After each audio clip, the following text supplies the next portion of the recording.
तो श्रीमंदिर रे रथयात्रा समय जो दलाचकटा परिस्थिति सृष्टि होता है तीन जन प्राणहानि होता यह समग्र विश्व रे ओडिशा को निंदित करथिला एवं प्रशासनिक अपरागता पदारे पड़ता।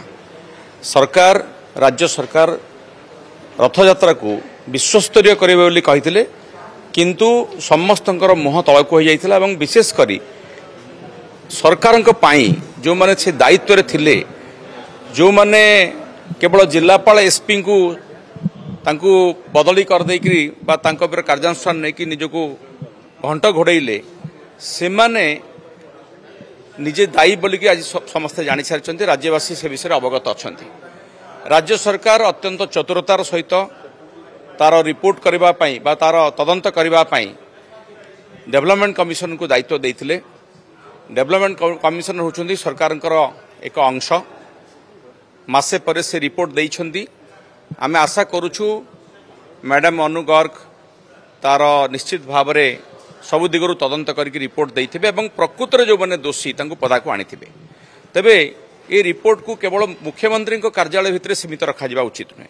ये रिपोर्ट सारा ओडिशावासी समस्ते जानिबा दरकार ताहा सार्वजनीन हबार आवश्यकता रही।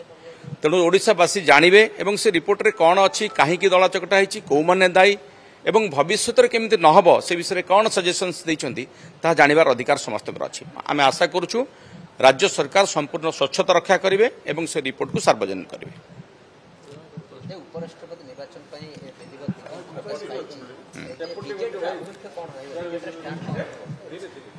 देखो उपराष्ट्रपति निर्वाचन संपर्क में आज विज्ञप्ति प्रकाश पाई से विषय आम दलर नेता विरोधी दलर नेता माननीय नवीन पट्टनायक निष्पत्ति नेबे आम दलर आभिमुख्य कौन रहिबो। किंतु मु आपन को कहि रखे विगत दिन में जो उपराष्ट्रपति निर्वाचन होता सेतेबेले आम दल जो निष्पत्ति नहीं आपण मैंने समस्ते जानी आमे एनडीए नुहे यूपीए रो प्रार्थी को विजु जनता दल सेतेबेले समर्थन करथिला।